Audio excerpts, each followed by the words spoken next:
합독하겠습니다. 갈라디아서 6장 7절 8절 합독합니다. 스스로 속이지 말라.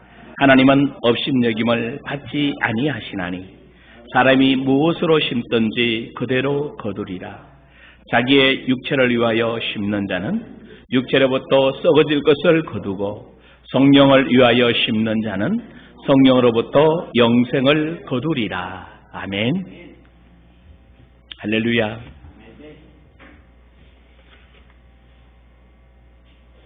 오늘 제목을 성령을 위하여 심는 자는, 본문의 제목이 그렇잖아요, 그죠? 자기 육체를 위하여 심는 자는 육체로부터 썩어질 것을 거두고 성령을 위하여 심는 자는 성령으로부터 영생을 거두리라. 제목을 그죠? 내년 1년, 올 1년 성령을 위하여 좀 이제 심자. 왜냐하면 제가 왜 이 말씀을 생각하게 됐는가 하면요, 여러분은 어떤지 모르겠는데 저 목사인데도 말씀이 많이 없어요. 참 신기하죠? 사실 제가 일주일 수많은 시간대를 거의 책상에 앉아서 성경을 보고 성경을 연구합니다. 설교를 준비하고요, 자료를 준비하고. 제 일이 아침부터 계속 그 일이에요. 근데 결정적일 때 보면 뭐가 없어? 말씀이 생각이 안 나는 거라. 자존심이 살살 올라오죠? 말씀이 내 안에 뭐 있구나? 알기는 알아요. 정보와 지식으로 알고 있지, 말씀이 내 삶이 되어져서 말씀의 인도 따라 사는 삶이 아니더라고요. 그렇다면 성도들은 어떨까? 제가 몇 번에 여러분의 물어본 부분도 있을 거고, 다른 분들에게 물어보면 말씀이 있냐고. 다 말씀이 있대. 그런데 그 다음 질문은, 당신 감정이 상하고 자존심 상할 때는 어떻습니까? 그랬더니 공통적으로 다 뭐라고요? 그때서 맞아요, 나 말씀 없어요 라고 얘기하는 거예요. 말씀이 있으면요, 말씀이 심겨져 있으면 자존심 안 상해요. 왜요? 자존심 상한다는 자체가 마귀한테 속는 거거든. 맞아요? 기분 나쁠 일이 그냥 있는 그대로 뭐 해줘요? 봐줘요. 나한테 좀 나쁜 소리를 해도 그냥 있는 그대로 봐줘요. 왜? 그분이 알고 있는 게 그거밖에 없는데. 말씀 알고 있는 나는 다르게 대해줘야 되죠. 말씀 알고 있는 나는 다르게 품어줘야지요. 어떻게 그 사람하고 똑같이 얘기합니까? 그건 아니지 않습니까? 그래서 지난 마지막 예배를 드리면서 심은 대로 거두리라. 그러면 이제 어떻게 할까? 심은 대로 거두려면 심어야 되잖아요. 그래서 성령을 위하여 심어서 뭘 거둬야 돼요? 영생을 거둬야 됩니다. 그래서 오늘 본에 자기 육체를 위해 심는 자는 육체로부터 썩으실 것을 거두고, 이건 너무 잘 알고 있어요. 여러분 아까 나눔을 하면서도 여러분이 경험되었던 것들이에요. 내 생각이, 내 외로움이, 쓸쓸함이 올라오잖아요. 이거 자기 육체를 위해서 뭐 해놓은 거예요? 마귀가 심은 대로 심어줬어요. 어릴 때부터 다, 여러분 내 사고가요, 그냥 만들어진 게 아니에요. 어릴 때부터 수없이 들어왔던 언어가 정리가 되어져서, 나는 외로운 사람이야, 나는 마음이 좁은 사람이야, 나는 어떤 사람이야 하고 여러분들 스스로가 자기가 나는 그런 사람이라고 생각하고 있어요. 제가 만났던 수많은 사람들이 나는요 여행도 할 줄 모르고 여행도 싫고요, 다 거짓말이에요. 왜냐하면 너무 힘들고 어렵게 살다 보니까 여행이라는 걸 한 번도 안 해보고 살아본 거라. 그런데 그 내면 안에는 여행을 좋아하고 여유 있게 다 그런 게 있거든요. 진짜 나는, 그러니까 진짜 나를 모르는 거지. 다 거짓자로 만들어진 내가, 왜냐하면 육체를 위해서 심어놓은 거기 때문에 그 육체를 따라 열매를 거두게 됩니다. 근데 바울이 이거를 뭔가 하면요, 이게 육체와 성령을 비교하면서 이 말씀을 해주시고 있어요. 그래서 언유법으로 사용했는데, 이 말 중에서 굉장히 중요한 게 하나가 있더라고요. 그게 뭔가 하면요, 우리에게는 선택의 자유는 있지만 선택의 결과를 선택할 자유는 없다. 혼의 구원을 여러분하고 계속 이야기했어요. 지금 여러분들이 이제 육체를 위해 심을 건가 아니면 성령을 위해 심을 것인가 결단은 누가 해야 돼요? 결정은 내가 해야 돼요. 그래서 이 단어를 한번 생각해 보시죠. 우리에게는 선택의 자유는 있지만, 자, 그 다음에요, 선택의 결과를 선택할 자유는 없어요. 내가 육체를 위해 심든지 성령을 위해 심든지는 누가 결정할 수 있어요? 내가 결정할 수 있어요. 근데 선택의 결과는요, 내가 결정할 수 없다라는 얘기예요. 올 1년 여러분이 육체를 위해 심는 것이 아니라 이제 뭘 위해 심는다? 성령을 위하여 심는 여러분 되기를 주의 이름으로 축원합니다. 왜냐하면 저와 여러분은 이미 누구니까? 하나님의 자녀이기 때문에. 그래서 가장 쉽습니다. 성령을 위해 심는다는 게 뭔가 하면 자기의 삶을 성령님과 주님에 맡기고 성령의 열매를 거두기 위해서 성령의 인도하심을 따라 살아가는 겁니다. 말씀이 성령의 여러분을 인도해 가실 것이니까. 굉장히 딜레마의 안에 빠지는 게 하나가 있어요. 그게 뭔가 하면 계획이 있으란 말이에요, 없으란 말이에요. 사업에 계획이 있어야 돼요, 없어야 돼요? 있어야 돼요. 근데 내가 확장해서 만들어가는 것이 아니라 하나님의 계획을 내가 받아들이면 그 계획 안에서 하나님의 뜻이 이루어짐을 보자는 거예요. 그 계획을 내 계획으로만, 내가 꿈꿨던 계획이 아니라 하나님의 계획을 보자는 거죠. 아멘? 하나님은 여러분에게 말씀하시고 오늘도 인도해 가고 계십니다. 그래서 로마서 8장 14절에 이렇게 말씀합니다. 무릇 하나님의 영으로 인도함을 받는 사람은 하나님의 아들이라. 하나님의 아들 된 여러분들, 하나님의 영으로 인도받기를 주의 이름으로 축원합니다. 자, 그러면 정리하십시다. 길게 안 하려고 해요. 간단하게 제목만 이야기하고 올 1년 메시지 포인트입니다. 자, 그러면 정말 하나의 말씀의 기초와 성령의 인도 속에서 성령을 위해 심으려고 그러면 어떻게 하면 되는가? 그렇죠? 이 답만 나오면 되죠. 성령을 위해 심어야 하는데 뭘 심어야 될까? 먼저 여러분하고 계속 했던 게 있어요. 그래서 올 1년 저는 여러분들이 성령 하나님의 일하심을 많이 체험하기를 원합니다. 정말 성령이 인도하시는 분, 성령이 진짜 내 안에서 내 삶을 인도하시고 말씀하시는 하나님인 것을 경험되기를 원합니다. 그 경험이 올바르고 가장 하나님의 뜻에 맞추려면 여러분 안에 뭐가 있어야 되죠? 말씀. 그래서 신약부터 우리 7가지 한번 해보십시다. 여러분이 해보시고 목사님 틀리던데요. 그럼 제가 책임질게. 진짜 해봐 한번. 그리고 주일날 강단 메시지 받은 거 올 1년 동안 여러분 안으로 성령이 정말로 주시는 말씀을 여러분 마음 안에 고백하고 선포하면서 심어보십시오. 그러면 놀랍게 그 말씀에 따라 여러분의 변화가 일어나게 돼 있습니다. 말씀이 나를 통치해 가시고 성령이 나를 통치해 가시기 때문에 내가 주인이 아니잖아요. 내가 갖고 있는 거, 내가 이루고자 하는 게 아무것도 없어요. 성령 하나님이 내게 주셔서 근데 분명한 건 하나 있어요. 내 계획보다는 주님의 계획이 크십니다. 여러분이 물질에 대한 소망을 가지고 있는데 하나님이 주시려고 하는 물질은 여러분이 가진 생각보다 훨씬 더 크고 많습니다. 그것을 주님과 알아갈 수 있기를 주의 이름으로 축원합니다. 그래서 먼저 성령을 위해 뭘 심은가? 심은 대로 그때 좀 말씀을 심는 여러분 되기를 주의 이름으로 축원합니다. 왜냐하면 그런데 조건이 있어요. 말씀을 심을 때 여러분이 그리스도 의식 안에서 이 말씀을 고백하시고 그리스도 의식 안에서 인지하시고 살아가시기를 원합니다. 그리스도 의식이 뭐라고 그랬어요? 사랑의식. 결핍과 부족이 아니에요. 모자란다고 생각하지 마십시오. 하나님의 사랑이 여러분에게 넘치고 있습니다. 두 번째, 사랑의식. 있음의식, 사랑의식, 창조의식. 하나님은 여러분과 함께 이 의식이 그리스도 의식이에요. 그리스도의 사람이에요. 이 의식을 가지고 다시 한번 여러분의 삶을 시작하면서 7가지 신약을 고백하시기를 주의 이름으로 축원합니다. 두 번째로 여러분이 인지하고 심어야 될 게 뭔가 하면 내적 소망과 외적 소망에 대해서 알아가기로. 이거 지난 봄에 이 얘기를 하려고 했는데 1년 동안 이 얘기 못하고 했나 봐요. 그래서 사실 간단해요. 그럼 내적 소망이 뭐냐? 외적 소망이 뭐냐? 근데 이 질문을 던지면 딱 하나가 있어요. 나는 왜 이 땅에 존재하는가? 여러분이 질문해야 되죠. 그죠? 내가 왜 이 땅에 존재하는가? 하나님께서 나를 통해 무엇을 하기를 원하신가? 이것을 아는 게 너무 중요합니다. 그래서 기독교인들에게 부르신 소명이라는 것은 이거는 떼어놓을 수도 없는 굉장히 가치가 있는 내용입니다. 그래서 첫 번째 소망이 뭔가 하면 내적 소명.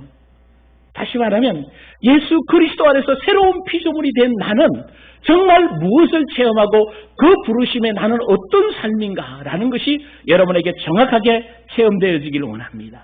이게 체험되면 뭔가 하면 내적 소명은 하나님의 생명이 여러분 안에 있고 하나님의 사랑이 하나님이 나와 함께 하신다는 것이 체험되어져야 된다는 거죠. 여러분 이게 체험이 안 되면 가장 큰 문제가 어디 있는가 하면요. 외적 소명을 위해서 너무 열심히 달려가고 외적 사명을 이루려고 은사도 필요하고 능력도 필요하고 돈도 필요하다고 우리가 많이 요구했어요. 그런데 외적 소명을 이루려고 외적 소명을 많이 이루었는데도 실제로 넘어지는 성도들이 많고 목사들도 많아요. 이유는 뭔가 하면 주님의 생명과 내가 연결되어 있지 않다는 거예요. 여러분은 항시도 잊지 말아야 될 게 늘 주님의 생명과 주님이 나와 함께 계신다는 사실을 잊지 말기를 주의 이름으로 축원합니다. 그래서 거듭난 하나님의 자녀는 하나님이 내 안에 계셔서 하나님 나라가 나를 통치하고 있음을 매일 경험하시기를 원합니다. 하나님이 나를 통치하셔야 돼요. 하나님의 생명이 내와 함께 하셔야 됩니다. 이게 제일 중요한 내적 소명이에요. 그러면 외적 소명이 뭡니까? 하나님께서 나에게 하나님의 생명을 주셔서 사랑을 주셔서 하나님과 교제하는 이 사람을 통해서 하나님의 영광을 나타내기 위해서 하시길 원한 일들이 있어요. 이 일들이 외적 소명이에요. 이 일들은 여러 가지가 많아요. 각자 여러분에게 주어진 가정에서 직장에서 사업장에서 교회 안에서 행하실 외적 사명일 것입니다. 이 사명을 이루기 위해서는 여러 가지가 있는데 여기서는 거기를 이루기 위해서 은사도 필요하고 능력도 필요하고 하나님 마음껏 쓰시는데 여기서 이 일을 이루기 위해서 여러분이 꼭 이해해야 될 거 다음에 정리하고 넘어갑시다. 뭔가 하면요. 외적 소명을 이루기 위해서는 첫째, 하나님께서 무엇을 하기를 원하시는지를 아는 거예요. 여러분이 늘 하나님이 나를 통해 저는 계속해서 기도했던 제목이에요. 내가 주 예원교회에 만나서 뭘 하기를 원하시지? 나를 노후고 통해서 뭘 하기를 원하시지? 내가 노회장이 돼서 뭘 하기를 원하시지? 내가 우리 가정, 내가 만나는 사람들의 제일 첫 질문이 내가 주님과 생명적인 교류가 닿게 있으면요. 이 질문의 답을 하나님이 이 일을 위해서 나 또렷하게 막 보여지고 들려지지 않는다 할지라도 하나님 이 일을 위해서 나를 불렀구나 알게 될 줄 믿습니다. 여러분 안에 계신 성령님이 여러분을 터치하시고 깨치시고 말씀해 주십니다. 그리고 두 번째 뭔가 하면 자기 자신 거짓자를 포기함으로 말미암아 그 일과 행위에 하나님께서 나타나도록 삶을 살아내는 겁니다. 여러분 한번 해보십시오. 내 생각 없어지면 하나님의 생각이 나를 이끌어 가셔요. 사업에서 힘들 때 생각이 복잡해질 때 내 생각이 많아질 때 내 생각 안 하고 주님 생각으로 가려고 내 거 내려놔 보십시오. 그러면 주님의 생각이 역사하십니다. 내가 누구니까? 하나님 자녀니까. 근데 내 생각이 계속 돌아가지요. 내 감정이 계속 움직이면 누가 일을 못 하시는 거예요? 하나님 일을 못 하시는 거예요. 그러니까 두 가지. 외적 소명을 이루기 위해서는 하나님께서 무엇을 하기를 원하시는 걸 아는 거고 두 번째, 거짓자를 포기함으로 그 일과 행위에 하나님께서 나타나시도록 하는 삶을 사는 하나님이 진짜 나타나셔서 여러분 삶을 이끌어 가실 줄 믿습니다. 그래서 내가 무슨 일을 해야 되는지 아는 그 하나님이 알게 하시고 두 번째로 그 일을 하나님이 개입하셔서 그 삶을 살게 되는 겁니다. 그래서 내적 소명, 외적 소명이 여러분이 둘 다 이루어져서 여러분을 통해 주의 영광 나타나기를 주의 이름으로 축원합니다. 자, 세 번째 무엇이 신겨져야 되는가 하면 이 내적 소명, 외적 소명이 이루어지려면 우리는 뭐가 있어야 되죠? 누가복음 9장 1절 2절에 이렇게 말씀합니다. 예수께서 12제자를 불러 모으사 모든 귀신을 제어하며 병을 고치는 능력을 주시며 병을 고치는 능력과 권세를 주시고 하나님 나라를 전파하며 앓는 자를 고치게 하고 내보냈다. 두 가지를 주셨다고 그래요. 권세와 능력을 알기를 원합니다. 우리 1년 이 부분에 외적 소명, 내적 소명 말씀 심는 거, 그 다음에 세 번째 하나님의 권세와 능력을 좀 알기를 원합니다. 자, 예수님께서 제자들에게 권세와 능력을 주시고 나가서 하나님 나라의 복음을 전파하라고 말씀하셨어요. 다시 말하면 하나님이 나타나고 하나님의 나라가 임한 증거를 나가서 뭐 해주라고요? 보여주라고요. 이제 여러분의 삶이 교회 안에서는 얼마 안 돼요. 몇 시간 안 됩니다. 여러분의 삶은 대다수 다 어디에서 살아야 돼요? 세상에서 살아야 돼요. 세상에서 여러분이 누구임을? 하나님 자녀임을 증거하고 보여주셔야 돼요. 그러려면 뭐가 필요해요? 권세와 능력이 필요하다는 것입니다. 그래서 예수님께서는 제자들에게 이 권세와 능력을 뭐해 주셨다고 그런가 하면 위임해 주셨다고 얘기해요. 자, 그러면 똑같은 얘기예요. 그래서 하나님 나라를 정부하고 병도 고치고 역사 일어나도록 그들을 내어 보내주셨습니다. 예수님께서는 동일하게 지금도 저와 여러분들에게 권세와 능력을 뭐 해주신다고요? 위임해 주십니다. 우리 거 아니에요. 우리에게 뭐 해주시는 거죠? 위임해. 그러니까 능력이라는 게 뭐죠? 초자연적인 사역을 수행할 수 있는 그 힘을 말하고 있어요. 그럼 권세라는 건 뭔가 하면 사단과 질병에 대해서 제자들이 합법적으로 대적할 수 있는 권위를 의미합니다. 쉽게 이야기하면 권세는 뭔가 하면 경찰관이 8차선, 4차선 도로에서도 들어가서 차 세우면 어떻게 해요? 서요. 뭐 때문에요? 정부로부터 위임받은 권세를 가지고 있기 때문에요. 그런데 딱 세웠는데 권세를 가지고 세웠는데 얘가 말을 안 듣네. 그럼 어떻게 해요? 능력이 있어요? 없어요? 경찰들한테. 권세를 위임받으면 반드시 뭐가 있어요? 능력이 있어요. 그러면 요즘은 뭐 권총을 차고 있든지 테이저건을 차고 있든지 차고 있잖아요. 그걸 가지고 뭐예요? 손들어 그러면 뭐 해야 돼요? 그게 뭐예요? 능력. 여러분에게 뭐가 있다? 하나님 자녀된 권세. 마귀도 악한 영도 세상을 향해서 당당하게 말할 수 있는 권세가 이미 주어진 줄 믿습니다. 그리고 그 권세를 행할 수 있는 뭐도 주어져 있다? 능력도 위임되어져 있다. 할렐루야. 이거 아주 더 이제 풀어가십시다. 이것을 여러분들이 뭐 하도록? 사용하는 여러분 되기를 주의 이름으로 축원합니다. 여러분 이 권위, 권세, 합법적인 이 권세를 가지고 이제 그거 능력이 있으면 반드시 권위를 인정하면 권위에 맞는 뭐가 나오게 돼 있어요?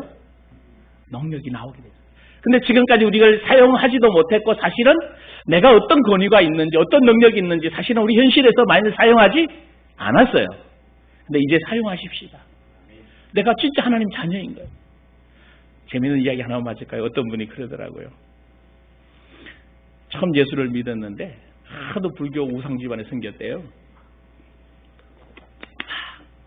막 처음 예수를 영접하고 막 기도를 하는데 막 악한 영들이 왔다 갔다 하고 막 안에 쏙 들어오더래요.